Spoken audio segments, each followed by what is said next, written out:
டெல்லியில் ஒரு கல்லூரியில் முதல்வர் பதவி வகிக்கின்ற ஒரு பெண் அந்த கல்லூரி சுவர்களில் அவரே ஏறி சாணியை பூசியிருக்கின்றார். எதற்கு என்று கேட்டபொழுது, இது ஒரு புதிய சோதனை செய்கிறேன், கல்லூரியை குளிர்ச்சியாக்கும் என்று சொல்லியிருக்கிறார்.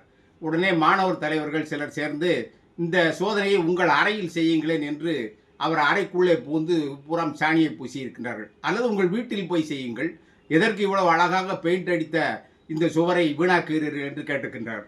இதே மூடநம்பிக்கைகள் இன்னமும் தமிழ்நாட்டிலும் நிலவுகின்றன. விளக்குகள், எண்ணெய் விளக்குகள் எதற்கு ஏற்றினார்கள்? இருட்டாக கடந்தது, மின்சாரம் இல்லாத காலத்தில் அப்படி ஏற்றினார்கள். எல்லா கோயிலும் இருண்டு கடந்தது. ஆங்கிலேயன் கிறிஸ்தவர்கள் கண்டுபிடித்த விளக்குகள் தான் இன்று கோயில்கள் முழுசும் வெளிச்சம் தருகின்றன. விழாக்களுக்கு ஏராளமான லட்சக்கணக்கான பல்புகளை போட்டு மின்சாரத்தை வீணாக்கி கொண்டிருக்கின்றார்கள். பெண்கள் வீட்டில் விளக்கு ஏற்றினார்கள். இப்பொழுது வீடு முழுசும் டியூப் லைட் வந்து விட்டது. அப்போ காலத்திற்கேற்ப மாற வேண்டும், அந்த சிந்தனை வேண்டும். பெரியார் 9 வயதில் விதவையான தன் தங்கை மகளுக்கு 18 வயதில் மாற்று திருமணம் செய்து வைத்தார்.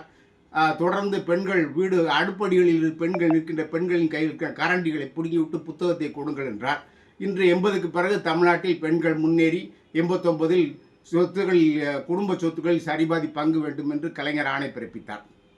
ஆனாலும் இன்னமும் தமிழ்நாட்டு பெண்கள் உயர்கல்வி கற்ற பின்பும் கூட எண்ணெய் விளக்கு ஏற்றுகின்றார்கள். ஏன்? அதை பற்றி அவர்கள் ஏன் சிந்திப்பதில்லை? இந்த எண்ணெய் விளக்கு தேவையா? சூரிய வெளிச்சம் இருக்கிறது, டியூப்லைட் இருக்கின்றது. இவ்வளவு எண்ணெயை இந்தியா முழுவதும் எரித்தால் எவ்வளவு பொருளாதார இழப்பு? இந்த எண்ணெயை அயல்நாடுகளுக்கு ஏற்றுமதி செய்யலாம். இதை பற்றி பெண்கள் சிந்திக்க வேண்டும்.